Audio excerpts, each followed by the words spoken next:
तो हनुमान जी लंका गए और लंका में क्या हुआ, रावण ने जब देखा कि कोई वानर आके हमारी लंका को तहस नहस कर रहा है, इधर उधर सब तोड़ा फोड़ी चल रही है, तो रावण ने कहा इसकी पूँछ ही उखाड़ लेते हैं।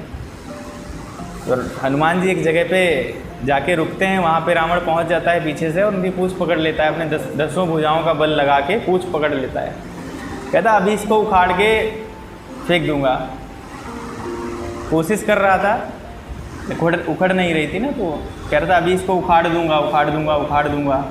हनुमान जी को हलचल लगी, पीछे देखा रावण ने पूँछ पकड़ रखी, तो हनुमान जी ने उड़ना शुरू कर दिया। तो नीचे से लेके जब उड़ने लगे तो रावण भी पूँछ में लटक गया। तो अभी तक कह रहा था उखाड़ दूंगा, जब ऊपर पहुंच गया तो कहता हाय भगवान उखड़ ना जाए।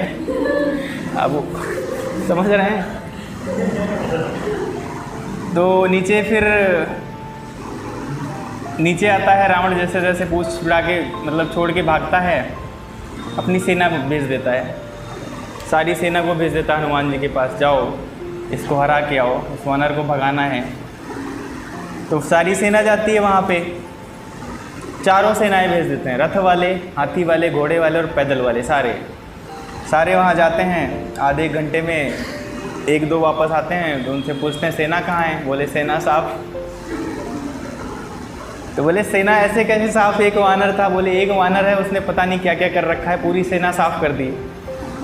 तो बोले ऐसे कैसे, तुम लोगों को दिमाग नहीं है, उसके आगे से मत जाओ, पीछे से हमला करो। तो उन्होंने कहा आगे वाले तो कुछ थोड़ी देर भले रुक गए थे, पीछे वाले तो कुछ भी देर नहीं रुके। तो बोले ऐसा क्यों, बोले पीछे तो उसकी पूँछ है ना। रावण कहता पूँछ का नाम मत लो, बड़ी लंबी कहानी है, वो ऊपर गया था, पूँछ का नाम मत लो। फिर क्या करते हैं, रावण कहता है अब इस बार अमर सेना भेज दो। रावण के पास एक अमर सेना हुआ करती थी जो मर नहीं सकती थी, तो अमर सेना भेज दी उसने हनुमान जी को हराने के लिए।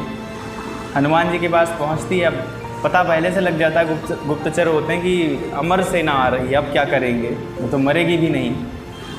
तो जब अमर सेना जाती है तो हनुमान जी अपनी पूँछ बढ़ाना शुरू कर देते हैं, बढ़ा के उनकी सारी जो अमर सेना थी उसको पूँछ में लपेट के इतनी ताकत से फेंकते हैं ना कि वो ग्रेविटी को क्रॉस करके ऊपर निकल जाती है।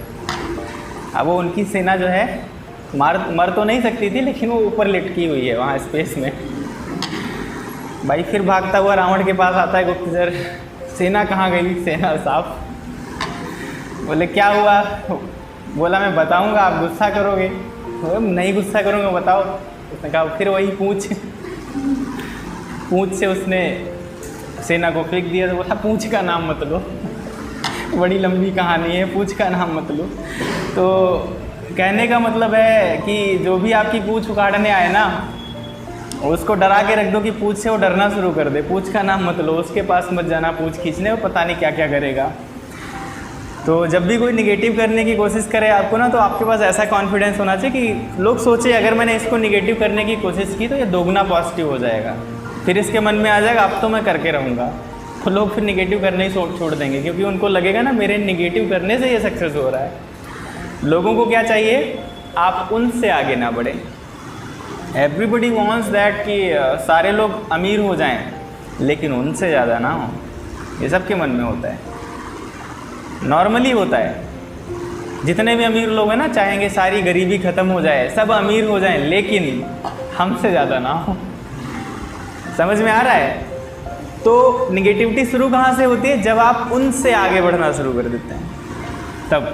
तब तक इंसान को कोई प्रॉब्लम नहीं होती, जब तक आप उसके बराबर नहीं जाते या उसके नीचे रहते हो, तब तक कोई दिक्कत नहीं है। लेकिन जब आप उससे आगे बढ़ना शुरू कर देते हो तो डेफिनेटली उसके मन में आप खटकना शुरू हो जाते हैं, और आगे तो बढ़ना ही है। तो जो लोग पूँछ खींचने आए उनको उठा के ग्रेविटी के पार फेंक दो, लटकते तो रहें लेकिन कर कुछ ना पाएँ। समझ में आया?